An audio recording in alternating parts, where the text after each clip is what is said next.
આપણે ગ્રુપ પર શેર કર્યું હતું લાસ્ટ ટાઈમ કે હવે આપણે જ્યારે આપણે મળીએ ત્યારે કોઈને અંદરથી કોઈ પ્રશ્ન પૂછવો હોય તો એ પૂછી શકે છે. તો ગુરુજી એ પ્રમાણે એનો આન્સર આપશે. એટલે તમારે કોઈને બી અંદરથી કંઈ બી પૂછવું હોય તો કોઈ ધ્યાન રિલેટેડ કંઈ બી ક્વેશ્ચન હોય તમારું, કોઈ બી સાધકનો.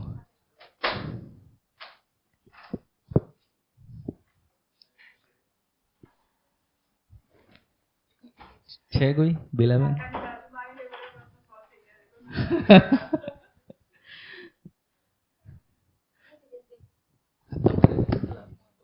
તમે ગુરુજીનું સ્વાગત કરો. તમે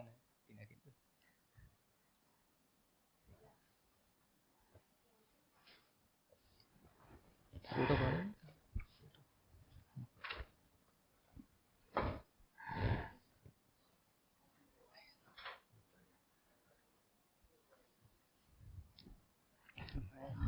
નહીં.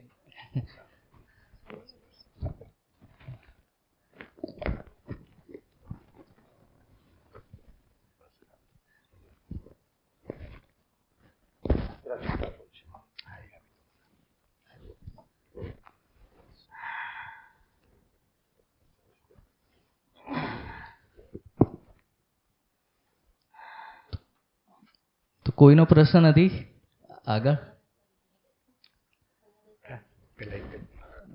ઓકે, હું કરી લઈએ પહેલા પછી.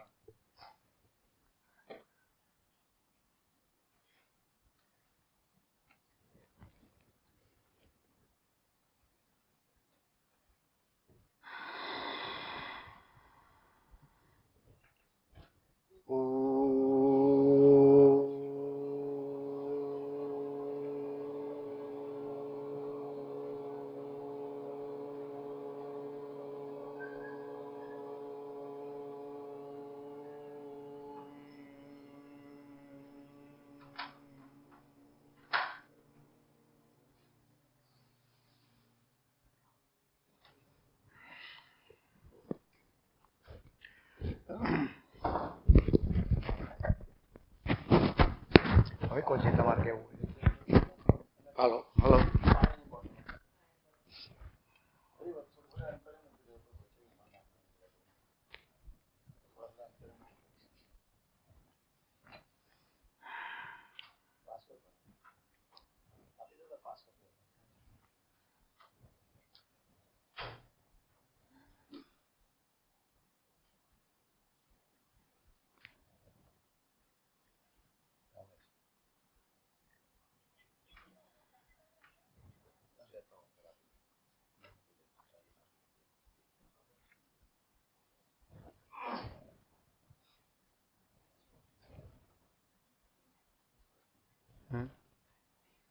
ગુરુજી, આપણે મનથી આપણે મન હોય તો માળખે જોવાય, આપણે ઊંચે જોવાય, ને મન જ આપણને નીચે પાડે. બરોબર. હવે આપણે જે કોઈ પણ મન પછી જે વિચાર ક્રિએટ કરે, બુદ્ધિ એનું વિશ્લેષણ કરે અને પછી આપણે ઇમ્પ્લિમેન્ટ કરીએ જે વસ્તુ. પણ આપણે જે અંદરની જે અંદર આત્માથી જે અવાજ આવે કે જે ગાઈડ આવે અને મનથી જે આપણને ગાઈડ કરવામાં આવે, મન છે એ આપણે કોઈક વાર આપણને જે ડિસિઝન લેવામાં આપણે જે સક્સેસ બી બનાવી નીચે બી પાડી દઈએ. તો આપણે ખબર કેમ પડે કે આ અંતરાત્માનો જે અવાજ છે કે આ મનનો અવાજ છે? તો આપણે ડિસિઝન આપણે કઈ રીતે લેવાય, એમ સાચું ડિસિઝન કયું એમ આપણે ઓળખી શકતા નથી કે મનથી આપણને ખબર પડે કે એક્ઝામ્પલ કે આપણે કોઈ પણ ડિસિઝન આપણે જે મનથી આપણે આવ્યું કે ભાઈ આ વસ્તુ સાચી છે, એ મનથી જ આપણને ખબર પડી ગઈ કે આ સાચું છે, આ ખોટું છે. પણ આપણને અંતરાત્માનો જે અવાજ હોય એ આપણે કઈ રીતે ઓળખી શકીએ? મન તો આપણને ભટકાવી દે. આપણે આદિ શંકરાચાર્યનું સૂત્ર છે, એને આત્મા ઉપર બહુ સરસ અત્યાર સુધીના જે કહેવાય જે સંભાષણો થયા એમાં સૌથી વધારે નજીક કરી શકાય એમ, પર્ટિક્યુલર એક્ઝેક્ટ તો કોઈ એનું વર્ણન ના કરી શકે, પણ એમાં સૌથી નજીક કહી શકાય એવું છે એ આદિ શંકરાચાર્ય. મનો બુદ્ધ અહંકાર ચિદ્દાની નાહમ. એટલે કે હું મન, બુદ્ધિ, ચિત્ત કે અહંકાર નથી. તો પહેલી વસ્તુ એ કે આ જો મનને સમજવું હોય ને તો એની પ્રોસેસ તમારે સમજવી પડે. કે મન કેવી રીતે કામ વર્કઆઉટ કરી રહ્યું છે. તો જ્યારે મન એટલે શું? પહેલી વસ્તુ તો એ કોઈ ફિઝિકલ જગ્યા નથી આપણા શરીરની અંદર સ્થપાયેલી, કોઈ ફિઝિકલ જગ્યા નથી. એક થ્રુ આઉટ કન્ટિન્યુઅસ ચાલી રહેલી પ્રોસેસ, વિચારોની હારમાળા, એક ફ્રીક્વન્સી, એક વાઇબ્રેશન. હવે આ નોર્મલ શક્તિ છે અને શક્તિ કોઈ દિવસ શાંત રહે નહીં. એટલે જે વિચારોના વાઇબ્રેશનો જે ક્રિએટ થઈ રાખે છે કન્ટિન્યુઅસ આપણી આસપાસ મોટા પાયા ઉપર આ સૂક્ષ્મ જગતની અંદર આ પ્રક્રિયા કન્ટિન્યુઅસ ચાલી રહી છે. આપણને એની કંઈ ખબર પડતી નથી. આપણને ઘણીવાર એવું લાગે કે મારી અંદરથી આ વસ્તુ ક્રિએટ થાય છે, અને ઘણીવાર એવું બનતું હોય કે બહારની વસ્તુઓ પણ આપણી ઉપર ઇમ્પેક્ટ કરતી હોય છે. તો બંને તરફની ગતિ છે. એક તો અંદરથી બહાર નીકળે છે અને બહારથી અંદર આવે છે. હવે જ્યારે અંદરથી બહારની વાત આવે છે ને, ત્યારે આપણે અંદર એટલે શું અને બહાર એટલે શું? તો અંદર એટલે મેક્ઝિમમ આપણે બસ એ જ વિચાર કરીએ કે આપણા શરીરની અંદર, અને બહાર એટલે આ બહાર આપણને જે દ્રષ્ટિ દ્વારા જે કંઈ દેખાઈ રહ્યું છે એ. હવે અંદરથી કે બહારથી જે કોઈ વિચારો આપણને અંદરથી પ્રગટ થઈ રહ્યા છે કે મળી રહ્યા છે,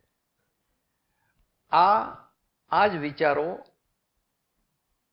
જેમ જેમ આગળ વધે છે એની ઉપર વિશ્લેષણ થવાની પ્રક્રિયા ચાલુ થાય છે. જેમ કે હું અત્યારે બોલી રહ્યો છું, તમે સાંભળી રહ્યા છો, આ એક નોર્મલ પ્રોસેસ ચાલી રહી છે. આવું બોલવાની, સાંભળવાની સતત પ્રક્રિયાઓ કન્ટિન્યુઅસ આ સંસારની અંદર ચાલુ ને ચાલુ જ છે. તો આ મનની જે પ્રક્રિયા છે એનું પછી જ્યારે વિશ્લેષણ થવાની પ્રક્રિયા ચાલુ થાય કે આમાં સાચું શું અને ખોટું શું, કેટલું યોગ્ય છે, કેટલું અયોગ્ય છે, કેટલું સ્વીકારવા જેવું છે, કેટલું નથી સ્વીકારવા જેવું, ત્યારે એ જ પ્રક્રિયા બુદ્ધિમાં પરિણમિત થાય છે, બુદ્ધિની અંદર બદલાય છે. પછી બુદ્ધિ એનું વિશ્લેષણ કરીને વધારે જ્યારે પાકટ બને છે અને એમ લાગે કે ના, આ વસ્તુ આની અંદર આ પ્રક્રિયા કરવા જેવી છે, આ વસ્તુ સારી છે, આ વસ્તુ નકામી છે, આ એડોપ્ટ કરવા જેવી છે, આ છોડી દેવા જેવી છે, અને એના ઉપર વધારે ગાઢ ચિંતન કરવાની શરૂઆત જ્યારે થાય છે ત્યારે એ ચિત્ત બને છે. ચિત્ત એટલે હવે એ વધારે ગાઢ બન્યું એટલે એની એક આકૃતિ તૈયાર થઈ. અત્યાર સુધી કેવું હતું કે એક તરંગ હતા, વિચારોનું તરંગ હતા. હવે એ તરંગો કન્વર્ટ થયા આકૃતિની અંદર, અને એ આકૃતિ બની ચિત્ત. જેમ કે કોઈ વ્યક્તિનું આપણે નામ વિશેષ બોલીએ તો તરત જ તે આપણી અંદરથી એની અંદરની એની ઇમેજ જે છે એ આપણા સબકોન્શિયસ માઇન્ડમાંથી નીકળીને બહાર આવી જશે, આપણી સામે આવીને ઊભી રહી જશે, જો એ પરિચિત હશે તો. તો આ ચિત્ત શું દર્શાવે છે કે કોઈ પણ વિચાર તમારી અંદર વધારે પડતો, જે આકૃતિઓ તમારી અંદર દેખાય છે, તમારી અંદરથી જ્યારે આંખો બંધ કરીને જે આકૃતિઓના તમે દર્શન કરી શકો છો, જે પદાર્થોના તમે દર્શન કરી શકો છો, આ બધું જ ચિત્ત છે.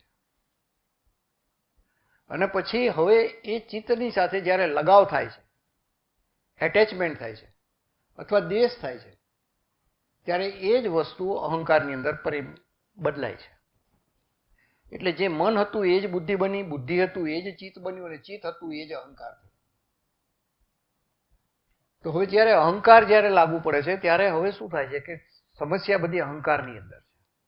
મનમાં કોઈ સમસ્યા નથી. મન હોવું એ કંઈ ખોટું વાત નથી. ઘણીવાર આપણને એમ થાય કે ભગવાને આપણને મન જ ના આપ્યું હોત તો આ સંસારની અંદર કેટલી બધી તકલીફો ઓછી થઈ જાય. જો મન જ ના હોય, આ સામાન્ય આપણે બેસીને વિચારીએ કે જો આપણી પાસે મન જ ના હોય તો એને કેટલી બધી સમસ્યાઓનો સામનો ઓછો કરવો પડે.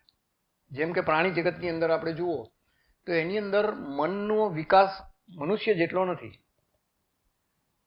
તો એમને સમસ્યાઓની પણ ઓછી સામનો કરવો પડે છે.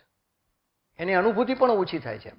એમને એવું નથી થતું કે ભાઈ આજે અત્યારનું મને મળી ગયું ભોજન, તો હવે કાલનું શું થશે, એમને એ ચિંતા સતાવતી નથી. આપણું મન વિકસિત થયેલું છે એટલે આપણને એ ચિંતા, તો એના લાભ પણ છે અને ગેરલાભ પણ છે. તો મૂળ વાત એ છે કે હવે અંદરનો અવાજ કેવી રીતે આપણને ખબર પડે. જ્યારે આ બધા જ અવાજો બંધ થઈ જાય, મનનો, બુદ્ધિનો, ચિત્તનો અને અહંકાર, આ જ્યારે શૂન્ય થાય, અને જેમ જેમ અથવા તમારી શૂન્યતાની તમે નજીક જાઓ ત્યારે તમારી અંદરનું જે અંતસ્કરણ જે છે એ અંતસ્કરણ ખીલવાની શરૂઆત થાય.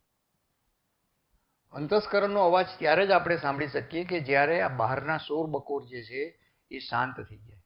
હવે આ શોર બકોર જે અવાજ જે છે ને કેટલી ટાઈપના છે, એ શાંત જ નથી થવા દેતા, અંદરના અંતસ્કરણ સુધી પહોંચવા જ નથી દેતા માણસને. પહેલી વાત તો એ કે અંદર જવા ઉતરવા માટે જ કોઈ તૈયાર નથી, કારણ કે જગત હંમેશા બહારની તરફ જ તમને ખેંચી રહ્યું છે. કોઈના કોઈ બહાને, કોઈના કોઈ પ્રવૃત્તિ માધ્યમથી તમને સતત ને સતત બહારની તરફ જ વ્યસ્ત રાખે. એ તમને અંદર ઉતરવા દેવા માટે તૈયાર જ નથી. અને બધું જ આપણને એમ લાગે છે કે જે કંઈ બધું મળે છે એ બધું જ આપણને બધું બહારથી મળી રહ્યું છે. અને બહારના જ સુખ સંસાધનોની અંદર જ સુખ સમાયેલું છે એવી એક આપણી માન્યતા દિવસે ને દિવસે જેમ જેમ આપણે, જેમ કે અત્યારે બેઠા છીએ અહીંયા આગળ, બહાર આટલી 42 ડિગ્રી ગરમી લાગે અને અંદર બેઠા હોઈએ તો આપણને એસી ઠંડક, તો આ સુખ થયું. તો આપણે એને માની લીધું કે ના આ જ વસ્તુ શ્રેષ્ઠ છે સંસારની અંદર અને આને એડોપ્ટ કરવો. જેની પાસે એસી નથી, સારી સગવડો નથી, એ તરત જ એ વિચારશે કે આ ઉનાળાની અંદર જો આપણા ઘરમાં એસી આવી જાય તો બહુ જ આપણે સુખમાં જીવન જીવી શકીએ. તો આ બધી જ જે વૃત્તિઓ જે છે ને એ બધી મનની અંદર ઉત્પન્ન થાય છે અને સતત ને સતત એ વૃત્તિઓ સુખ મેળવવા માટે પ્રયાસ કરે છે. એટલે ઇન શોર્ટ આ આપણને બહારની તરફ જ એંગેજ રાખે છે. હવે જ્યારે સાધનાની પ્રક્રિયાની અંદર કોઈ વ્યક્તિ ઉતરે છે ત્યારે એની સાચા અર્થની અંદર ઉતરવાની શરૂઆત થાય છે. તો હવે અંદર પણ એટલો બધો કોલાહલ ભરેલો છે કે માણસ આંખો બંધ કરે ત્યારે સૌથી પહેલા તો માણસ, આપણે જ્યારે ધ્યાનની ચર્ચા કરીએ છીએ ત્યારે બેઝિકલી સૌથી પહેલો પ્રશ્ન તો એ જ આવે છે. અને નવા સાધકોની વાત તો બાજુ પર રહી, જૂના પણ જે થોડું ઘણું પણ સાધના કરી રહ્યો છે વ્યક્તિ, એના પણ એ જ સવાલ હોય છે કે આ મનના વિચારો શાંત થતા નથી. તો એના ઉપર આપણે ઘણી બધી ચર્ચાઓ કરેલી છે કે મનને કોઈ તમારે શાંત કરવાની કંઈ જરૂર જ નથી, એના ઉપર લક્ષ્ય જ નથી આપવાનું. સાધના એ જ શીખવાડે છે કે તમે એને લક્ષ્ય ના આપો. તમે જેટલું ઇમ્પોર્ટન્સ આપો છો એટલું જે વિકસિત થાય છે. તમારા જ હાથમાં ચાવી છે કે એને કેટલું ઇમ્પોર્ટન્સ આપવું અને કેટલું ના આપવું. અને જ્યારે મન શાંત થતું જાય છે, આપણે રાત્રે સૂઈ જઈએ છીએ અને સવારે ઉઠીએ છીએ ત્યારે આપણે ફ્રેશનેસનો અનુભવ કરીએ છીએ. શું કામ? કારણ કે રાત્રિના સમય દરમિયાન મનના જે તરંગો, એક તો આસપાસના વાતાવરણના તરંગો બધા સૂઈ ગયા હોય પ્રાણીમાં, એટલે એમના પણ જે વિચારધારા, એની જે વાઇબ્રેશન ફ્રીક્વન્સી, વિચારોના તરંગો જે છે એ દિવસ દરમિયાન પછી રાત્રે ધીરે ધીરે કરતા શાંત થવાની શરૂઆત થાય છે. અને સાથે સાથે આપણે પોતે પણ આખા દિવસનો થાક શરીરની અંદર ઇન્દ્રિયોનો જે લાગેલો હોય છે અને ઇવન પોતાના મનનો પણ જે ભાર છે, શરીર કરતાં મનનો ભાર ઘણો વધારે છે. શરીરનો ભાર તો હજુ આપણે સહન કરી શકીએ, પણ જો મનનો ભાર એક માત્રાથી જો વધી જાય ને તો માણસ એને સહન કરી શકે નહીં. તો એ મનના ભારને કેવી રીતે રિલેક્સ કરવો એ આપણને ખબર નથી, પણ કુદરતે એના માટે પણ વ્યવસ્થા ગોઠવેલી છે કે આપણને ઊંઘ આવવાની શરૂઆત થાય છે. અને જ્યારે જ્યારે આપણને ઊંઘ આવે છે ત્યારે ધીરે ધીરે કરતા એ વિચારોના તરંગો, વિચારોની હારમાળા ધીરે ધીરે શાંત થવાની શરૂઆત થાય છે અને એ વ્યક્તિ પોતાના મૂળ ચૈતન્ય સ્વરૂપ સુધી પહોંચી શકે છે. અને એ 8 કલાકની ઊંઘ જો તમારી સારી હોય તો એની અંદરથી એકાદ મિનિટ એવી આવે કે જ્યારે તમે તમારા મૂળભૂત ચૈતન્ય, તમારા મૂળ આત્મ સ્વરૂપ સુધી નજીક પહોંચી ગયા હોય. એની અંદર એ મન અંદર પ્રવેશીને જ્યારે બહાર નીકળે છે ત્યારે બીજે દિવસે સવારમાં જો એ પોઈન્ટને જો ટચ કરી ગયું મન, તો બીજે દિવસે સવારે જ્યારે ઉઠશે ને ત્યારે એને એમ લાગશે કે હા હું કેટલો બધો ફ્રેશ છું. પણ મોટા ભાગે જોવામાં આવે છે કે અત્યારની જે પ્રમાણેની ફાસ્ટ લાઈફ છે ને, માણસ રાત્રે પણ સરખી રીતે સૂઈ શકતો નથી. એને શરીરને રિલેક્સેશન મળે છે પણ એના મનને રિલેક્સેશન મળતું નથી. અને મનનું રિલેક્સેશન રિફ્લેક્ટ થાય છે સ્વપ્નોના માધ્યમથી. મનને પણ ખાલી થવું છે તો એ જે આપણને સ્વપ્નો દેખાય છે ને, એ સ્વપ્નો એકચ્યુઅલની અંદર તો મનને ખાલી થવાની પ્રોસેસ છે. તો ઘણા કહેતા હોય છે કે મને આખી રાત સપના ચાલે છે. તો જે વ્યક્તિ આ કમ્પ્લેન કરે ને તો એને સમજવાનું કે એનું માઇન્ડ બહુ એક્ટિવ છે. બહુ એટલે બહુ જ એક્ટિવ છે. એના માઇન્ડને રિલેક્સ થવાની જરૂર છે. તો જ્યાં સુધી માઇન્ડને રિલેક્સ કરવાની ટેકનિક આપણા હાથમાં ના આવે ત્યાં સુધી શરીરને તમે બહાર રિલેક્સ કરી શકો છો. શરીરને કોઈ દવાના માધ્યમથી અથવા બાહ્ય કોઈ ઉપચારોથી તમે શરીરને થોડુંક હેલ્ધી બનાવી શકો છો, પણ મનને હેલ્ધી બનાવવું એટલે શરીરનું હેલ્થ એટલે આપણે એમ માનીએ કે સ્નાયુની તંદુરસ્તી, સ્નાયુ સારા તમારે વિકસિત હોય, શરીર નિરોગી હોય તો તમારું શરીર તંદુરસ્ત. પણ મનની તંદુરસ્તીની વ્યાખ્યા શું?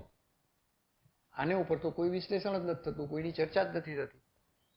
આખી દુનિયાની અંદર તમે જુઓ કે ફિઝિકલ ટ્રેનિંગના બધી જ જગ્યાએ બધા જ ઇક્વિપમેન્ટ્સ અવેલેબલ છે, પણ મેન્ટલ હેલ્થના એના ઇક્વિપમેન્ટ અથવા એના વિશેની ચર્ચા આ તો ક્યાંય થતી જ નથી. વધીને કદાચ મેન્ટલ હેલ્થ માટેની, મનની શાંતિ માટેની જો કોઈ વાતો આવે તો એમ થાય કે ભાઈ ભગવાનનું નામ લો, માળા કરો, દર્શન કરો તો મનની શાંતિ. તો એકચ્યુઅલની અંદર આ ભગવાનનું નામ સ્મરણ કે માળા, આ બધી જ પ્રક્રિયાઓ એક ટ્રાન્ક્વિલાઇઝરની પ્રક્રિયા છે. થોડોક સમય માટે તમારા મનને શાંત કરી શકે છે,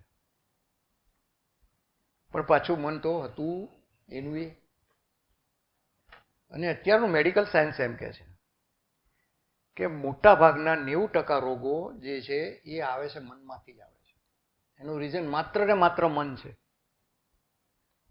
વિચારો છે. મોટા ભાગના મેડિકલ સાયન્સ અત્યારે એવું એગ્રી થઈ રહ્યું છે ધીરે ધીરે કે આપણું શારીરિક જે રોગો જે છે એ મોટા ભાગનું એનું કારણ જે, એનું મૂળ જે છે એ મનની અંદર છે. પણ મન ઉપર આપણા ઋષિમુનિઓ આના ઉપર બહુ કામ કરતા અને એમને બહુ સારી રીતે બધી બાબતોનો પરિચય હતો અને એમને સમાજ સંબંધ મૂક્યું પણ ખરું. આજે જ મેં આપણે દિવ્ય ભાસ્કરની અંદર એક લેખ વાંચ્યો, પુતિન જે શરીરને સ્વસ્થ રાખવા માટે 150 વર્ષ સુધીની આયુષ્ય કેવી રીતે રાખી શકાય એના ઉપર એ પ્રયોગ કરી રહ્યા છે. કે મનુષ્યનું આયુષ્ય, હેલ્થ જે છે એ 150 વર્ષ, તમારું જીવન 150 વર્ષ થઈ શકે. તો એમાં એમના સાયન્ટિસ્ટો લાગેલા છે અને એમાં સાયન્ટિસ્ટોએ એની જે ટેકનોલોજી, એના જીન્સનો જે ઉપયોગ કરવામાં આવે છે, તો એ જીન્સનો એમને આધાર લીધો છે પીગનો. પીગ એટલે ભૂંડ. તો કે આનુવંશિક ગુણો જે છે આપણા મનુષ્યના એ પીગને મળતા આવે છે વધારે. તો મને ઓન ધી સ્પોટ એ વખતે વિચાર આવ્યો કે આપણા પુરાણોની અંદર એક વિષ્ણુનો અવતાર વરાહ મિહિર, વરાહ અવતાર.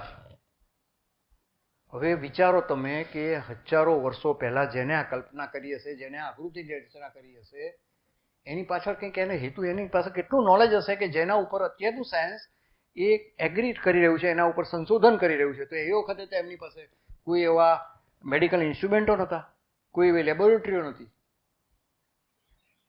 તો કયા આધાર ઉપર એમને આ બધી બાબતો લખી હશે અથવા એને આકૃતિઓ. પણ આપણા હિન્દુ કલ્ચરની અંદર વચગાળાનો સમય એવો આવી ગયો કે એ વખતે એકદમ એડવાન્સ, આપણા ઋષિમુનિઓનો કાળ જોવામાં આવે ને તો બહુ જ એડવાન્સ હતા એ લોકો. આજનું વિજ્ઞાન પણ એની આગળ પાછું પડે.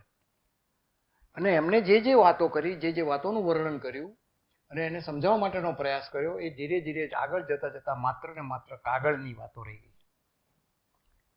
અને પછી તો કેવું, જેમ જેમ સમય આગળ વધતો ગયો એમ પછી અંધશ્રદ્ધા દિવસે ને દિવસે એની અંદર વધવાની ચાલુ થઈ. એટલે એની પાછળનો જે મૂળ હેતુ હતો, એની પાછળનો જે મેસેજ કન્વે કરવાનો હતો, જે આકૃતિઓ દ્વારા, એ થઈ શક્યો નહીં. કે ના એને કોઈએ ડિકોડ કરવા માટેનો પ્રયાસ કર્યો. જેમ કે કોમ્પ્યુટરની લેંગ્વેજ છે એને ડિકોડ કરે એના નિષ્ણાતો છે, તેવી રીતે આપણા જે પૌરાણિક કલ્ચરો જે છે, સ્ક્રપ્ચર છે, જે બધા આકૃતિઓ જે છે, એને ડિકોડ કરવા માટેનો કોઈ દિવસ પ્રયાસ કર્યો આપણે? જેમ કે આપણા કાલીમાની મૂર્તિ જુઓ તમે, તો ખોપરીની, હાથમાં લટકતી ખોપરી, તલવાર, મોઢામાં જીભ લાંબી બહાર. એવી રીતે વિષ્ણુ શેષનાગ, દરિયાની અંદર શેષનાગ થઈને શેષનાગની ઉપર આરામ કરે છે. આ લેંગ્વેજ છે બધી. આને કોઈ વાર ડિકોડ કરવાનો પ્રયાસ કરીએ છીએ આપણે? આપણે તો બસ માત્ર વિષ્ણુની મૂર્તિને ત્યાં આગળ એનું મસ્ત મજાનું ચિત્ર બનાવીને શેષનાગ ઉપર આરામ કરતા, અથવા એનું એક મોટું મૂર્તિ બનાવીને એની ઉપર બસ સૂતા હોય અને આપણે ત્યાં આગળ જઈને બસ નમન કરીએ. શિવજીનું લિંગ, હજારો લીટર આપણે દૂધ એની ઉપર વહાવીએ, એને કોઈ દિવસ ડિકોડ કરવાનો પ્રયાસ કર્યો? કોઈ પણ માતાજીની મૂર્તિઓ આપણે જુઓ, દરેકની પાસે શસ્ત્રો છે. હવે ધર્મની અંદર શસ્ત્રને શું લાગે વળગે? એ તો કે અહિંસાનો પાઠ ભણાવે. ધર્મ કોને કહેવાય? કે જે અહિંસક બનાવે તમને. તો આપણા દરેક દેવીઓની પાસે, દેવોની પાસે શસ્ત્રો છે. વિષ્ણુ પાસે ત્રિશૂળ છે, શંકર પાસે ત્રિશૂળ છે, કૃષ્ણ પાસે સુદર્શન છે. તો આનો હેતુ શું? જો અહિંસા પરમો ધર્મ હોય તો પછી આપણા દેવદેવીના હાથમાં આવા અસ્ત્ર શસ્ત્ર રાખવાની જરૂરિયાત શું? એનું કારણ શું? કોઈ દિવસ આપણે એ જાણવાનો પ્રયાસ પણ નથી કરતા. તો સાચી તમારી સ્પિરિચ્યુઅલિટી, જે વ્યક્તિ સ્પિરિચ્યુઅલ છે એના મનની અંદર આ સવાલો ઉઠશે. ધાર્મિક વ્યક્તિ તો બસ માત્ર ને માત્ર એનું અનુસરણ કરશે, આગે સે ચલી આતી હૈ. મારા વડવાઓ પણ આની પૂજા કરતા હતા અને અમે પણ આની કરીએ છીએ. પણ એને ડિકોડ કરવાની, એને સમજવાની અને એને અનુભવમાં ઉતારવાની પ્રક્રિયા, એનો કોઈ પ્રયાસ કરવા માટે આપણે તૈયાર નથી. કારણ કે જો અનુભવ લેવો હોય તો તપશ્ચર્યા, તપવું પડે, સાધના કરવી પડે. એના માટે કોઈની પાસે સમય નથી. કારણ કે વૃત્તિ જે છે એ બહારની તરફ ખેંચી રહી છે અને આ જે જ્ઞાન જે છે, અનુભવ જે છે, અંદર છે. અંદર ઉતરવા માટે કોઈ તૈયાર નથી. તો પછી એક જ રસ્તો બચે કે માની લો. બે રસ્તા છે સત્યને જાણવા માટેના. કાં જાણી લો કે માની લો. અને મોટા ભાગના માણસો જાણવાનો રસ્તો કરતા માની લેવાનો રસ્તો વધારે પ્રિફર કરે. કારણ કે જાણવામાં તકલીફો છે, માનવામાં કંઈ તકલીફ નથી. આ ભગવાન છે, આપણું કલ્યાણ કરે, એમને નમન કરવું, એમની પૂજા કરવી, એમનો પાઠ કરવો અને એમની પૂજા આરતી કરવી, એમને ફૂલ અર્પણ કરવા, આ બસ આપણું કલ્યાણ કરે છે અને આપણા શ્રેષ્ઠ છે. ત્યાં આવીને આપણે અટકી જાય છે. અને બેઝિકલી આની પાછળનું રીઝન પણ આપણી લાલચ જ છે. મનુષ્ય અંદર રહેલી લાલચ.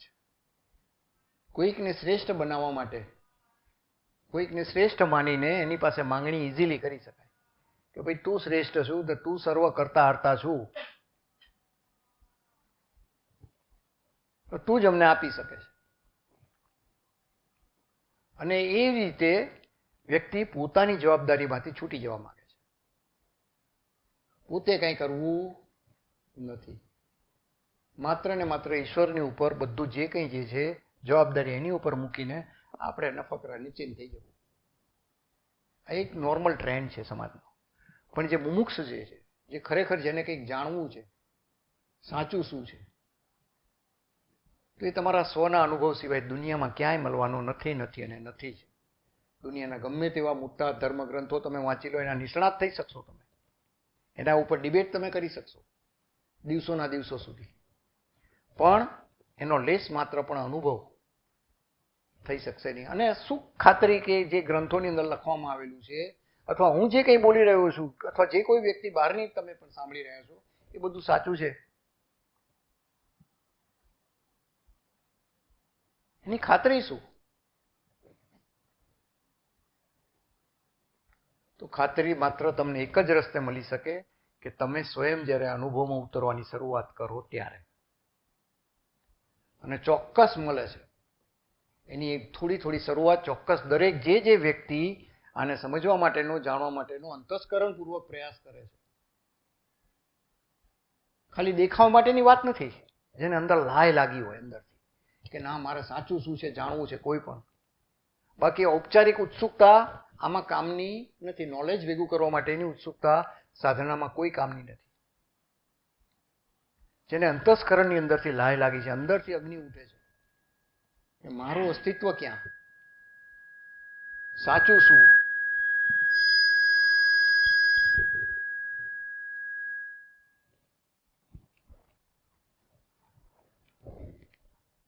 આ જ્યારે પ્રશ્નો ઉઠે છે ત્યારે એ વ્યક્તિ સાધના માટેની લાયક.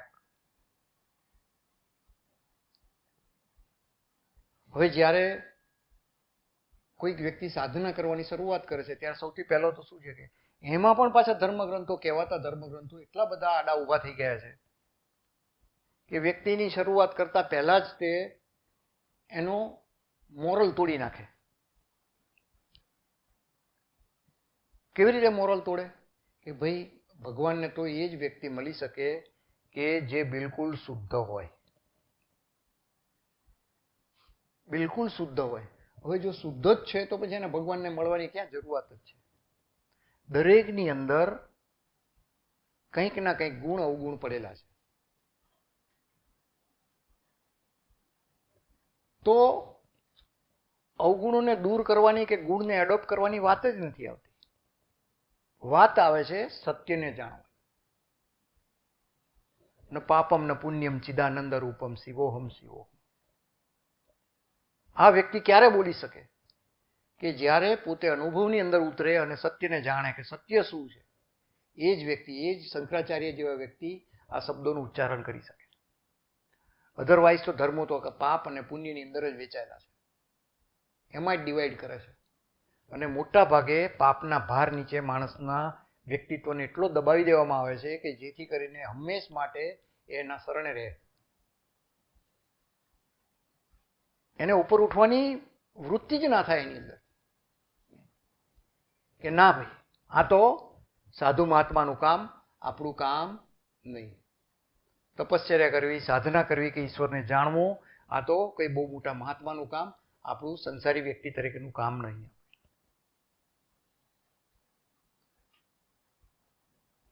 તો સ્પિરિચ્યુઅલ ગુરુ જે છે એ કંઈ આવા વાંધા લેતા નથી. એ તો જ્યાં જે વ્યક્તિ જેવો છે તેવો ત્યાંથી જ પકડે છે. આધ્યાત્મિક સ્પિરિચ્યુઅલિટી તમને જ્યાં છો ત્યાંથી તમને ઉપર ઉઠાવે છે. એ તમારી પાસે કોઈ કન્ડિશન નથી મૂકતું કે તમારે આવા હોવું, આવા હોવું, આવા હોવું, આવું આટલું એટલું પાલન કરવું. એ જ્યાં છો ત્યાંથી જ તમને ઉપર ઉઠાવે છે. જેવા છો તેવા તમને એક્સેપ્ટ કરે છે. તો જ્યારે આ પ્રક્રિયાની શરૂઆત થાય છે ત્યારે ગુરુ જે છે એ તમને તમારી અંદરની તરફ ધકેલે છે. એ તો કે બહાર મારું કંઈ બોલેલું તમે સાંભળશો નહીં, આ તો ઠીક છે કે એક ધક્કો મારવા માટે આ વસ્તુ જરૂરી છે, પણ એની કંઈ એટલી બધી અગત્યતા નથી. સત્ય કોઈ દિવસ શબ્દોથી વર્ણવી શકાતું નથી અને નથી જ. જેટલા પણ શબ્દો બહાર પડ્યા છે અને એના ઉપર જેટલું લખાણ થયું છે કે એના જે ગ્રંથો બન્યા છે બધા જ ખોટા, બધા જ ખોટા. ઇવન શંકરાચાર્ય પોતે પણ ખોટા, કે જેને આના ઉપર ભાષ્ય કર્યું, અથવા દુનિયાના મોટા. અને એ લોકો સારી રીતે જાણે છે પાછા, એવું કંઈ નથી કે એમને નથી ખબર. એમને પણ ખબર છે, પણ છતાં પણ એમનો એક અંદરથી ઉકળાટ હતો કે મનુષ્ય જાતને એ પોતે જે માનીને બેઠો છે એના કરતાં એની એ ચેતનાને કેવી રીતે ઉપર ઉઠાવવી. આ સુખ અને દુઃખના ચક્કરની અંદર જે મનુષ્ય જે પોતાનું આખું જીવન બરબાદ કરી નાખે, વ્યતીત કરી નાખે છે, અને એને પોતે ઉચ્ચતમ એની પોતાની અવસ્થા જે છે એ અવસ્થાને જાણ્યા વગર આવા જન્મોના જન્મો સુધી એ ભટક્યા કરે છે. આ એમને દુઃખ હતું અને એટલા માટે એમને જગાડવા માટેનો આ પ્રયાસ હતો એમનો. મનોબુદ્ધ અહંકાર ચિત્તાની નામ. એટલે જ એમને એવું કીધું કે મન, બુદ્ધિ, ચિત્ત, અહંકારો કંઈ નથી. તો જ્ઞાન બધું જે છે ક્યાં છે? અત્યારે હું જે બોલી રહ્યું છે મન દ્વારા બોલી રહ્યું છે. બુદ્ધિ એનું વિશ્લેષણ કરી રહી છે, ચિત્ત બની રહ્યું છે, એનો અહંકાર બની રહ્યો છે. તો શંકરાચાર્ય તો ઓન ધી સ્પોટ પહેલા જ વાક્યની અંદર એનો આખો છેદ જ ઉડાડી દીધો કે આમાંનું હું કંઈ જ નથી. તમારું સત્ય સ્વરૂપ ના બંધ છે, ના બુદ્ધિ છે, ના ચિત્ત છે, ના અહંકાર છે. ન ચવ્યો, ન ભૂમિ, ન તેજો, ન વાયુ, ચિદાનંદ રૂપમ શિવોહમ શિવોહમ. ના હું તેજ છું, ના વાયુ છું, ન બંધુ, ન મિત્ર, ન ગુરુ, ન શિષ્ય. ના હું કોઈનો ભાઈ છું, ના હું કોઈનો મિત્ર છું, ના હું કોઈનો ગુરુ છું, ના હું કોઈનો શિષ્ય છું. આ એક નક્કર અવસ્થા છે અને બધાની અંદર આજ આખી સૃષ્ટિની અંદર આજ સામ્રાજ્ય વ્યાપેલું છે. પણ આપણે ક્ષુદ્ર અહંકારના કારણે સ્વયંને એટલા લિમિટેડ બનાવી દીધા છે કે હવે એની અંદર ક્યાંય કોઈ એમાંથી બહાર ના નીકળી શકે. વાંધો નહીં, પાણી રહેવા દો, અત્યારે પાણી છે ને એ બધા લઈ લેશે, વચ્ચે ના ફરશો.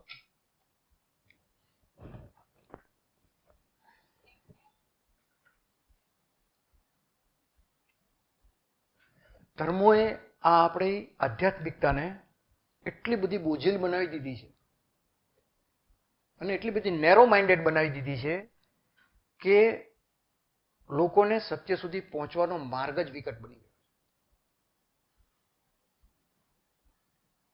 એટલો બધો વિકટ બની ગયો છે કે લોકો તેને મૂકી દે છે અથવા એનું કંઈક અવળા જ એને અર્થો નીકાળીને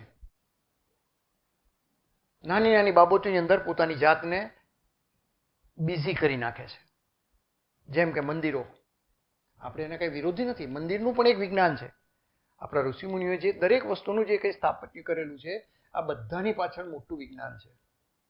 પણ વિજ્ઞાનની અંદર સમજ્યા કરતા લોકો માત્ર ને માત્ર પોતાની સ્વાર્થ બુદ્ધિ, ત્યાં વાંધો પડે છે.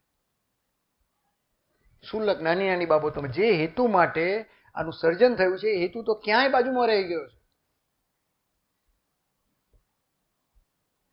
ક્યાં એટલે ક્યાં એનું ક્યાંય નામું નિશાન જોવામાં નથી મળતું, ક્યાં એની કોઈ ચર્ચા નથી થતી. અને જે થોડી ઘણી જગ્યાએ ચર્ચા થાય છે ત્યાં આગળ કોઈ માણસ ટકતું નથી.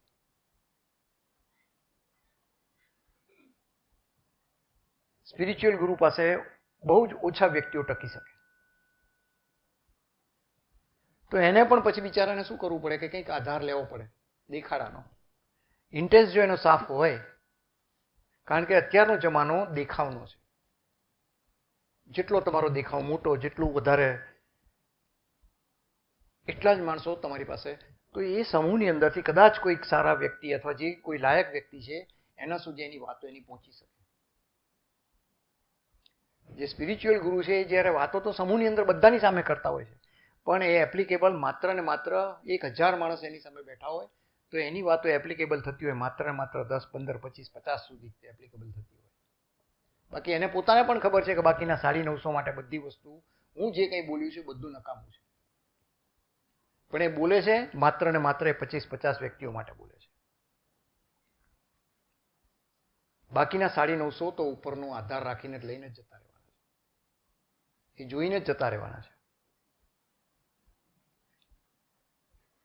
એક મુસલમાનની અંદર સારા એવા સંત હતા. હવે એમને કોઈ દિવસ કોઈ મસ્જિદની અંદર જવાનું નહીં, કોઈ ભગવાન અલ્લાહની બંદગી કંઈ કરવાની નહીં, બસ એમને ફર્યા કરે. તો ગામના ધાર્મિક કોઈ મુલ્લા હતા, એમ માણસ બિલકુલ સરળ સાદા સીધા. એને એમ હતું કે ભાઈ આને થોડાક હું ધાર્મિક બનાવું, કે આપણો મુસલમાન બંદો છે તો એને નમાજ તો એને એટલીસ્ટ એટેન્ડ કરવી જોઈએ. તો એને એમ કીધું કે ભાઈ તું નમાજ કરવા આવતો હોય તો કે ના ના મારે કંઈ એની કે બહુ જરૂર નથી. કે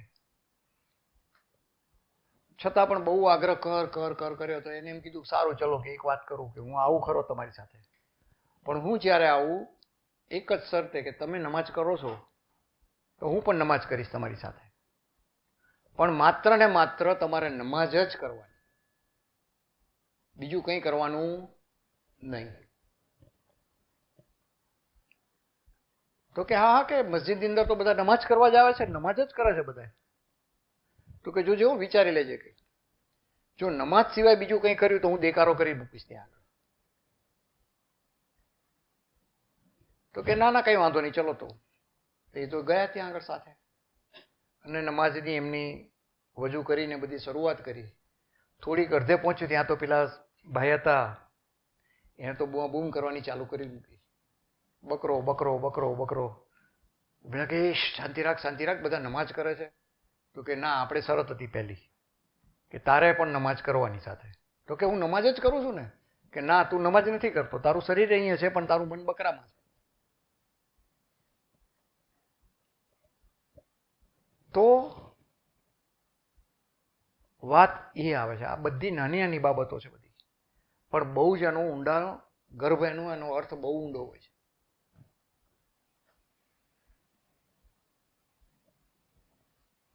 આ સમજવાની પ્રક્રિયાઓ છે બધી, આ સાધનાની પ્રક્રિયાઓ છે. સાધના એટલે બેહોશીની પ્રક્રિયા નથી, એ ઉચ્ચ લેવલનું સંસારનું ઊંચામાં ઊંચી ચેતનાનું અવેરનેસ. હવે અવેરનેસની હોશની વાત આવે તો આપણને તો એમ જ લાગે ને કે આપણે તો અવેર જ છીએ ને. અત્યારે તમે મને જોઈ રહ્યા છો, હું તમને જોઈ રહ્યો છું, તો હોશમાં જ છું. હું હોશમાં છું ત્યારે બોલું છું. હોશમાં છો તમે એટલે તમે મને જોઈ રહ્યા છો. હોશમાં છો એટલે તમે સાંભળી રહ્યા છો.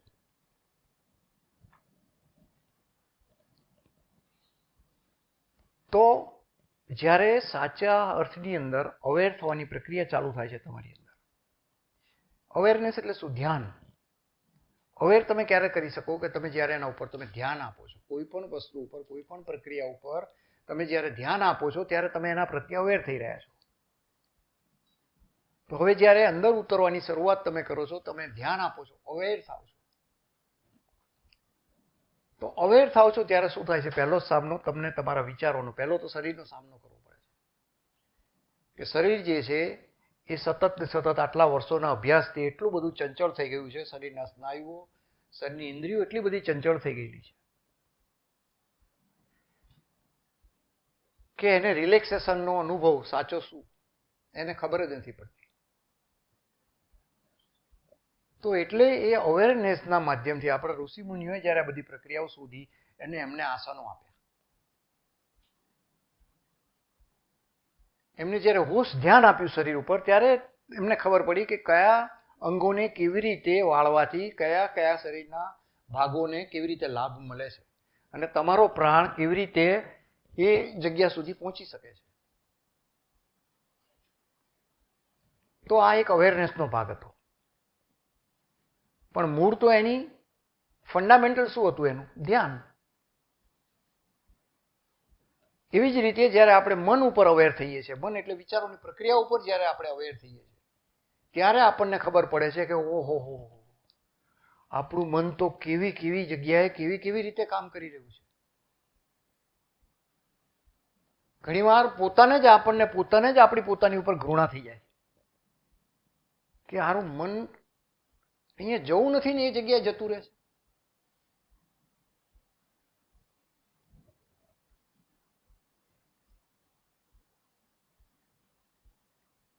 ના ઈચ્છા હોય તો પણ બળાત્કારે આપણને ખેંચી જતું હોય. ખબર પડે છે કે ના અહીંયા જવા જેવું નથી, છતાં પણ મન ત્યાંનું ત્યાં જ જઈને પાછું જઈને ઊભું રહે છે. તો આનું રીઝન શું? આ મનની ગતિનો જ્યારે તમે અભ્યાસ કરવાની શરૂઆત કરો ત્યારે જેમ જેમ એની અભ્યાસ તમે એનું જોતા જાઓ, એના ઉપર તમે ધ્યાન આપતા જાઓ, એમ આગળ જતા ધીરે ધીરે ધીરે ધીરે કરતા એના મૂળ સુધી તમે પહોંચતા જાઓ. તો એની શરૂઆત તો પહેલી અહંકારથી થાય, કારણ કે ટોચ ઉપર પહોંચેલું છે. તો પહેલા તો અહંકાર તૂટે. અહંકારને તમે ઓળખો, પછી તમારી ચેતના અંદર રહેલા સબકોન્શિયસ માઇન્ડની અંદર રહેલા ચિત્રો, આને તમે ઓળખતા થાઓ. સૌથી પહેલા અહંકારને ઓળખો, પછી અંદર રહેલા ભાવને, અંદર રહેલા ચિત્રોને તમે ઓળખો. પછી એ ચિત્રો ઉપર હવે બુદ્ધિ કેવી રીતે એપ્લાય થઈ રહી છે એની તમને ઓળખાણ મળે. અને પછી મન શું છે એની તમને એ વખતે તમને જાણકારી મળે. આ ક્યારે શક્ય બને? ધ્યાન આપો તો. પણ ધ્યાન તો આપવું જ નથી. અને આપવું છે તો શેના ઉપર આપવું છે? બહારની દુનિયા ઉપર ધ્યાન આપવું છે. તો હું જે છે એ અંદરથી આવે છે. હુંની જોડે બધા કેટલાય વિશેષણો લાગેલા છે. હું બુદ્ધિશાળી, હું મૂર્ખ, હું ધનવાન, હું ગરીબ, હું તંદુરસ્ત, હું બીમાર. આ બધાની અંદર કોમન શું? હું. બહાર તો બીજા બધા તો એની સાથે હુંની જોડે ચોંટેલા વિશેષણો છે. અને આપણે વિશેષણોને પકડીને એટલી બધી આપણી પર્સનાલિટી ડેવલપ કરી નાખી. હું ધાર્મિક, હું નાસ્તિક. દરેક હુંની સાથે એક કોઈકનું કોઈક વિશેષણ જોડાયેલું છે ને છે જ. તો જ્યારે તમે આ વિશેષણોથી મુક્ત ધ્યાન જ્યારે તમે એને ધ્યાન આપો છો ત્યારે તમને તમારી સાથે જોડાયેલા વિશેષણોની ખબર પડે છે તમને. અને વિશેષણો ક્રિએટ તો મન દ્વારા જ થયેલા છે. અને આ વિશેષણો જે કંઈ લાગેલા છે એને જેમ જેમ તમે ઓળખાણ તમારી થતી જાય છે એમ તમે તમારા હુંની નજીક જતા જાઓ છો. તો હવે જ્યારે વિશેષણો લાગેલા છે કોને? આ શરીરને. કારણ કે સમાજ તો આ શરીરથી જ આપણને ઓળખે છે. તો આ શરીરની સાથે જે કોઈ વિશેષણો લાગેલા છે એ વિશેષણોનો તમને પરિચય થાય છે. જેમ કે હું ધનવાન, તો જો ત્યારે તમે ધ્યાન આપવાની શરૂઆત કરો ત્યારે તમને ખબર પડે કે ધનવાન હોવું એટલે શું. હું ગુરુ, હું શિષ્ય. તો આ બધા વિશેષણો ચોંટેલા છે હુંની સાથે. તો વિશેષણો ઉપર જ્યારે તમે સાચા અર્થમાં ધ્યાન આપો છો ત્યારે ધીરે ધીરે એ વિશેષણોથી મુક્ત થવાની પ્રક્રિયા શરૂ થાય છે. પણ વિશેષણોથી મુક્ત થવું કોઈને ગમતું નથી. દરેકની સાથે આ દરેક પોતાના આ વિશેષણોની સાથે એટલી બધી જડતાથી ચોંટી ગયા છે. આપણો અહંકાર એટલી બધી જડતાથી ચોંટી ગયો છે કે એમાંથી મુક્ત થવું એટલે શરીર ઉપરથી ચામડી ઉતારવાની પ્રક્રિયા ચાલુ થાય. શરીર ઉપરથી ચામડી ઉતરે અને કેવું દુઃખ થાય. એવું જ્યારે આપણે ઉપર લાગેલા વિશેષણોથી મુક્ત જ્યારે તમે ધ્યાન આપો છો અને સાધનાની અંદર સાચી સાધનાની અંદર તમે જ્યારે ઉતરો છો ત્યારે ગુરુ તમને આ પ્રક્રિયાની અંદર ઉતારે છે. ત્યારે એ દરમિયાન એ સમયે તમને આ ચામડી ઉતરવાનો અનુભવ થાય. અને ચામડી ઉતરવાનો અનુભવ કોઈને ગમે નહીં. એટલે તરત જ તે એની પાસેથી એ જે શિષ્ય આવેલો હોય કંઈક મેળવવા માટે તરત જ ભાગી જાય. કારણ કે સૌથી પહેલો પ્રહાર એના વિશેષણો ઉપર જ થાય. આ હુંને લાગેલા વિશેષણો ઉપર. તો જેમ જેમ તમે આ વિશેષણોથી મુક્ત થતા જાઓ છો, વિશેષણને સમજતા જાઓ. અને મુક્ત કેવી રીતે થઈ શકાય? ખાલી બાહ્ય રીતે એડોપ્ટ કરવાથી એને મુક્ત ના થઈ શકો તમે, અથવા બાહ્ય આડંબર કરવાથી આ વિશેષણોથી મુક્ત ના થઈ શકીએ આપણે. એને એ વિશેષણોને સમજવું પડે. આપણી આઈડેન્ટિટીને આપણે સમજવી પડે. ત્યારે આપણે એ આઈડેન્ટિટી સાથે લાગેલા એ વિશેષણને આપણે વ્યવસ્થિત રીતે ઓળખી શકીએ. અને પછી એમ આપણને એમ લાગે કે ના, આ એડોપ્ટ કરવા જેવું છે અને આનાથી મુક્ત થવા જેવું છે. તો જ્યારે આ વિશેષણોથી મુક્ત થઈએ છીએ ત્યારે હવે બચે છે શું? હું. તો જ્યારે હું આપણે બોલીએ છીએ ત્યારે આપણે મનમાં એક જ કલ્પના આવે કે શરીર. તો હવે આ શરીર જો હું છે તો આ હુંના નિર્માણની અંદર, આ શરીરના નિર્માણની અંદર આપણો લાગ ભાગ હક હિસ્સો કેટલો? જ્યારે આ વિચાર પાકટ થાય છે ને ત્યારે અહંકાર તૂટે છે. શરીરનો અહંકાર તૂટે છે. જ્યારે આના ઉપર સતત ને સતત તમે મનન ચિંતન કરો ને, જ્યારે કે આ હું એટલે શરીર જો હોઉં તો આના નિર્માણમાં મારો લાગ ભાગ હક હિસ્સો કેટલો? તો સતત ને સતત જ્યારે આના ઉપર મનન ચિંતન ચાલુ થાય છે ત્યારે શરીરનો અહંકાર તૂટે છે. ખબર પડે છે કે ના, આ તો મારું તો કંઈ છે જ નહીં આની અંદર. આ શરીરના નિર્માણની અંદર જેની ઉપર મેં આખો સંસાર બિલ્ડઅપ કર્યો છે, આખી દુનિયા મારી, આખું સામ્રાજ્ય મેં આજુબાજુ ઊભું કર્યું છે.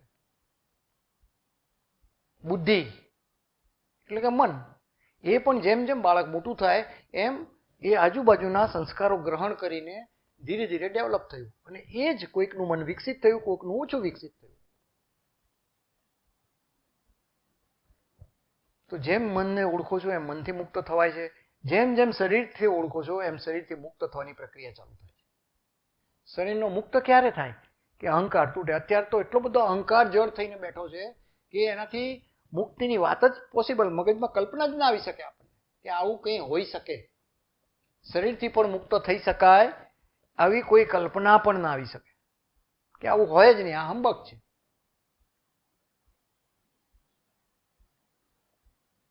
તો શરીરને જ્યારે તમે ઓળખો છો ત્યારે શરીરની અંદર રહેલા પ્રાણની તમને ઓળખાણની શરૂઆત થાય છે. અને જે છે આપણા બધા જ ધર્મ ગ્રંથોનો, ઇવન આપણા ખાસ કરીને તો આપણા હિન્દુ ગ્રંથોની અંદર આ શક્તિ, આનો બહુ મોટો મહિમા ગાયેલો છે. શિવ અને શક્તિ, આ સંસાર આખો આ બેની ઉપર જ ઊભો છે. તો જ્યારે શક્તિ એટલે કે તમારી અંદર રહેલા એ પ્રાણનો જ્યારે તમને પરિચય થવાની શરૂઆત થાય છે ત્યારે હવે સાચા અર્થની અંદર તમારી સ્પિરિચ્યુઅલ જર્નીની શરૂઆત થાય છે.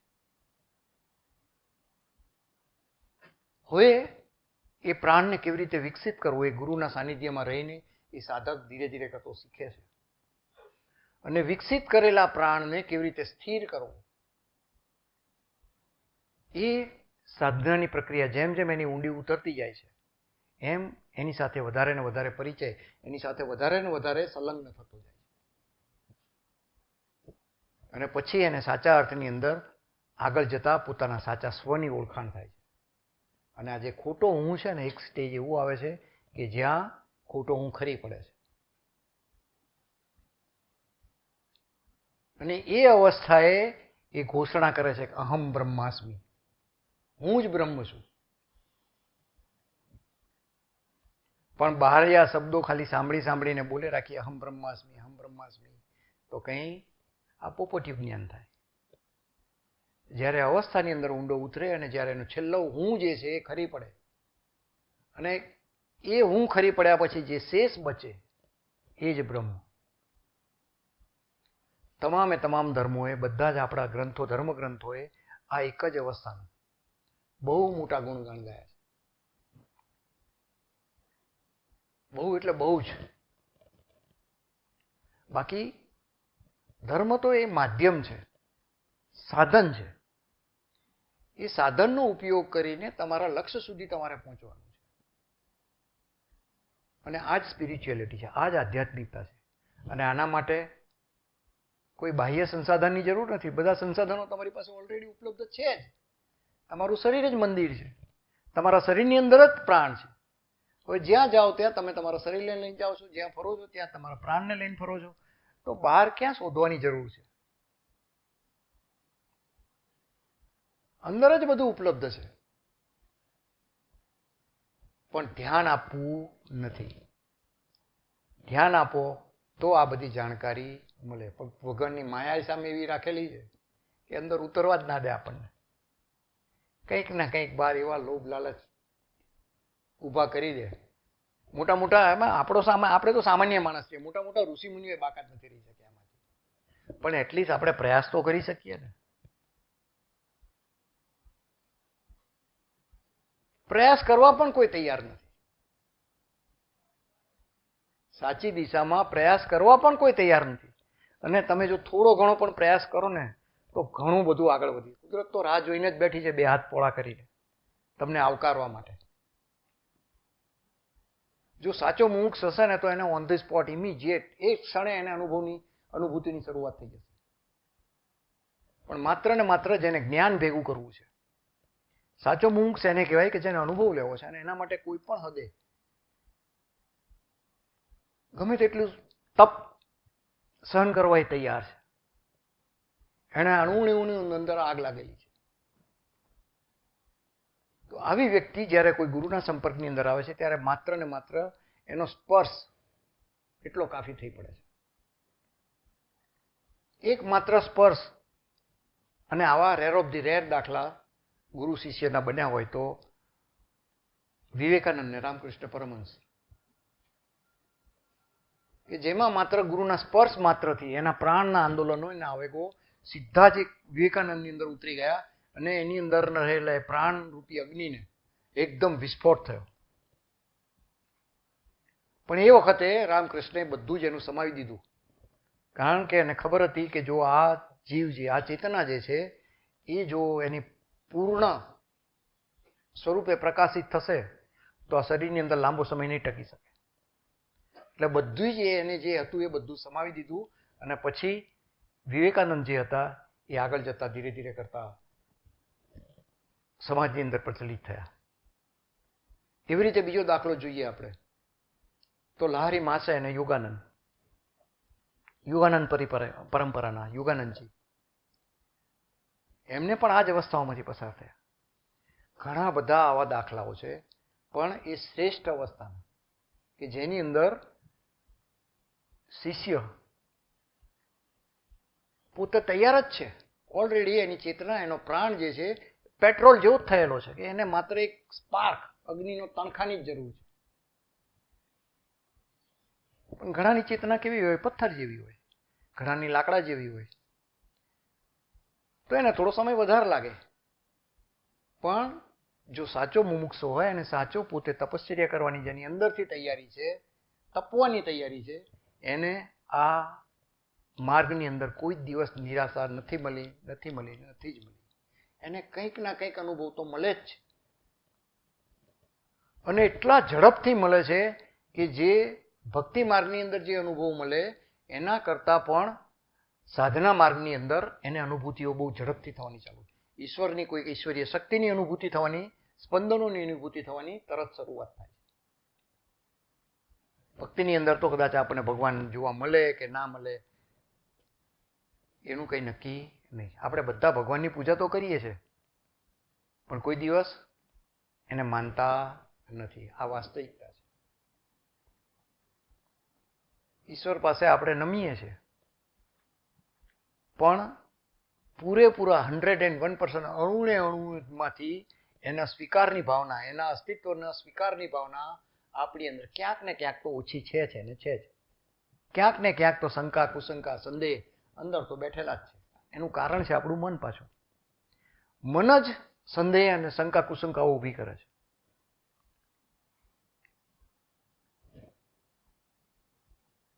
તો આ બધી પ્રક્રિયાઓમાંથી બહાર નીકળવું અને એને સમજવી એ મૂળભૂત ઉદ્દેશ્ય છે. અને આપણે જે ઘણા સમયથી આપણી જે પ્રવૃત્તિઓ ચાલે છે, આપણી જે ધ્યાન માર્ગની, મેં તો 30-35 વર્ષથી આ પ્રક્રિયા, જેમ કે હમણાં જાણ કરી, તો 30-35 વર્ષથી, અને બસ માત્ર ને માત્ર એક જ વાત હોય છે, અનુભવ લો તમે. તમારું ઘર જ તમારો આશ્રમ છે, તમારું શરીર આશ્રમ છે. કારણ કે ચેતના તમારા શરીરની અંદર જ છે, પ્રાણ તમારા શરીરની અંદર છે. તો શરીરથી મોટો આશ્રમ ક્યાં મળે? તમને શોધવાનું જે અંદર છે. બહારના શબ્દો કદાચ તમને ઉત્તેજિત કરી શકે જો તમે મુમુક્ષ હોવ તો.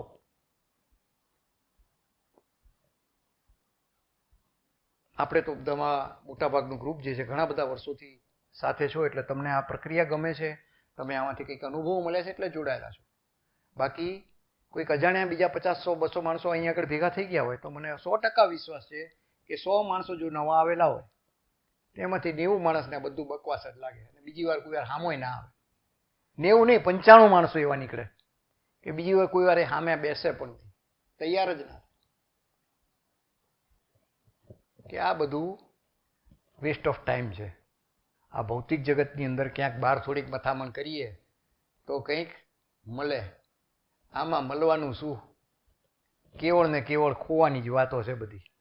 વેસ્ટ ઓફ ટાઈમ, શરીરને તકલીફો પડે, મનનો અહંકાર તૂટે. આના કરતા ક્યાંક સંસારની અંદર કંઈક બીજી એક્ટિવિટીમાં લગાડીએ મન, તો એકચ્યુઅલની અંદર જે વાત જે છે મનની, તો મન જ્યાં સુધી છે ત્યાં સુધી આ બધી સમસ્યાઓ, જેમ કે તમારો હવે પ્રશ્ન હતો કે અંદરનો અવાજ અને મનનો અવાજ, તો જ્યાં સુધી મનના અવાજ ત્યાં છે ત્યાં સુધી તો સત્ય નથી ને નથી જ. મન જ્યારે મૌન થશે ત્યારે સત્યની શરૂઆત થશે. હું છું તો હરિ નથી, ને હરિ છે તો હું નથી. આ સીધું ને સાદી વ્યાખ્યા ગણાય. જો સાધનાની તમામ ધર્મોનો ઉપદેશ એક જ ગ્રંથ, એક જ વાક્યની અંદર જો કહેવો હોય તો એ કહી શકાય કે હું છું તો હરિ નથી, અને હરિ છે તો હું નથી. હવે આપણે આપણી જાતને જોઈ લેવાની, એટલે તરત આનો જવાબ મળી જાય. તો અંતસ્કરણનો અવાજ એ હરિનો અવાજ છે કે મનનો અવાજ છે? તો જો હું છે તો હરિ નથી ને નથી જ, અને હરિ છે તો હું ખબર જ નથી પડતી. અને મોટા ભાગે આ દ્વિધા, જેમ જેમ તમારો હું નબળો પડતો જાય છે એમ એ વ્યક્તિની અંદર આ દ્વિધાની શરૂઆત થાય છે, અને કુશંકાઓની શરૂઆત થાય છે કે હું જે કરી રહ્યો છું એ સાચું છે કે ખોટું છે, ઉપયોગી છે કે નકામું છે, મને પહોંચાડશે કે નહીં પહોંચાડે.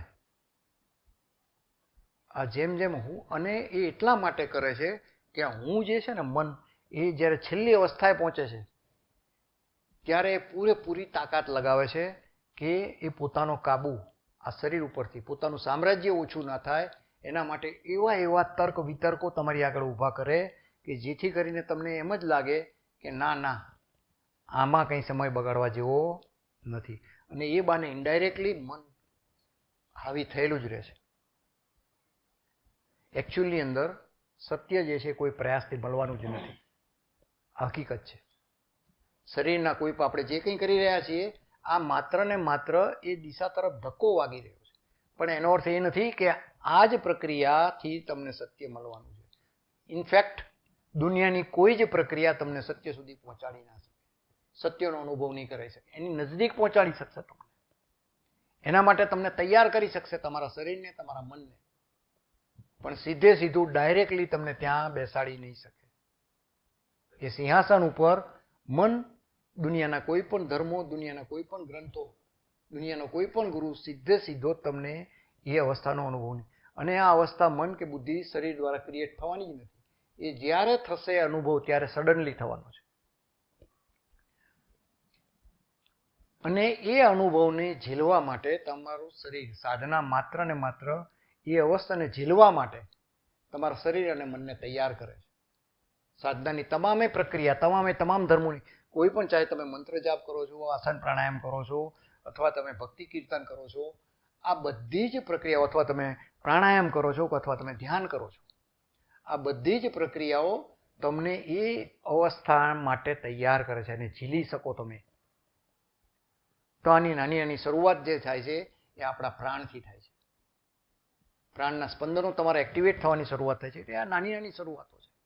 અને એના જે ચમત્કારો, એના જે દિવ્ય અનુભૂતિઓ મળે છે, એથી કરીને આપણો ઉત્સાહ વધે છે સાધકનો, કે ના, હું જે જઈ રહ્યો છું એ સાચા રસ્તે જઈ રહ્યો છું. જ્યારે જ્યારે એને પ્રાણની દિવ્ય અનુભૂતિઓ થાય છે થોડી થોડી, ત્યારે એને અંદરથી સંતોષ, કારણ કે આ અંદરનું મન જે છે એ સંશયો ઊભા કરતું હોય છે. એ સંશય કરતું મન શાંત થાય. જ્યારે જ્યારે એને કંઈક આવી નાની નાની દિવ્ય અનુભૂતિઓ થાય છે, ત્યારે એ સંશય કરતું મન થોડીક વાર માટે શાંત થાય અને તમને આ માર્ગ ઉપર પકડી રાખે. તો મૂળ વાત તો એ જ છે કે અંતસ્કરણનો અવાજ જે છે એ ત્યારે જ આવશે કે જ્યારે તમે મૌન થશે. બધું જ મૌન થઈ જશે, બધું જ મૌન થઈ જાય, બધું જ ચૂપ થઈ જાય. અને ત્યારે અંદર જે અવાજ નીકળે છે એ અવાજ હશે અંતસ્કરણનો, તમારો સાચો ધ્વનિ હશે. શરૂઆતમાં આ બધું મિક્સઅપ હશે, આની કંઈ બહુ આના વિશેની કંઈ જાણકારી નહીં મળે, ખબર નહીં પડે. પણ જેમ જેમ તમારી સાધના વિકસિત થતી જશે એમ તમને ક્લિયરલી ખબર પડશે કે મારો અંતસ્કરણનો અવાજ છે કે મારા મનનો અવાજ છે. મનનું ડબડબ જ્યારે શાંત થાય ત્યારે સહજ રીતે જે એક જ તરંગ અંદરથી ઉઠે, બસ માત્ર ને માત્ર એક જ તરંગ, તો એ અંતસ્કરણનો અવાજ. અને બીજું લક્ષણ એનું એ હશે કે એ સહજ સ્વીકાર થશે એનો. મન પણ એનો સહજતાથી સ્વીકાર કરી લેશે. અંતસ્કરણના અવાજનો કોઈ વિરોધ ના કરી શકે. તમારું પોતાનું મન પણ વિરોધ ના કરી શકે. એ એની આગળ ચૂપ થઈ જાય, એની આગળ નતમસ્તક થઈ જાય. પણ અંતસ્કરણનો અવાજ આપણે સાંભળતા નથી, કારણ કે મન જ હાવી થયેલું છે. આ સંસારિક પ્રવૃત્તિની અંદર આપણું મન એટલું બધું એક્ટિવ થઈ ગયેલું છે કે એ અંતસ્કરણ સુધી પહોંચવા જ નથી દેતું. તો ધ્યાન એ માર્ગ છે. એ માર્ગનો તમે ઉપયોગ કરીને તમે તમારા અંતસ્કરણ સુધી તમે પહોંચી શકો છો. તો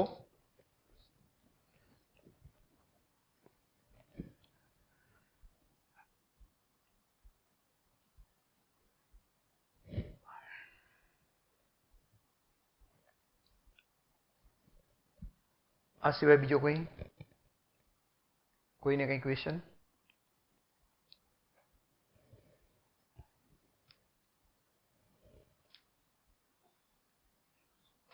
તો આપણે 5-10 મિનિટનો બ્રેક લઈએ અને પછી આપણે ધ્યાનની પ્રક્રિયા ચાલુ કરીએ, કારણ કે સાહેબને આજે એમને હશે જવાનું. ઓકે, મને એમ કહેતું કે પેલા બા, હા હા, કઈ વાંધો નહીં, ચલો બ્રેક. હા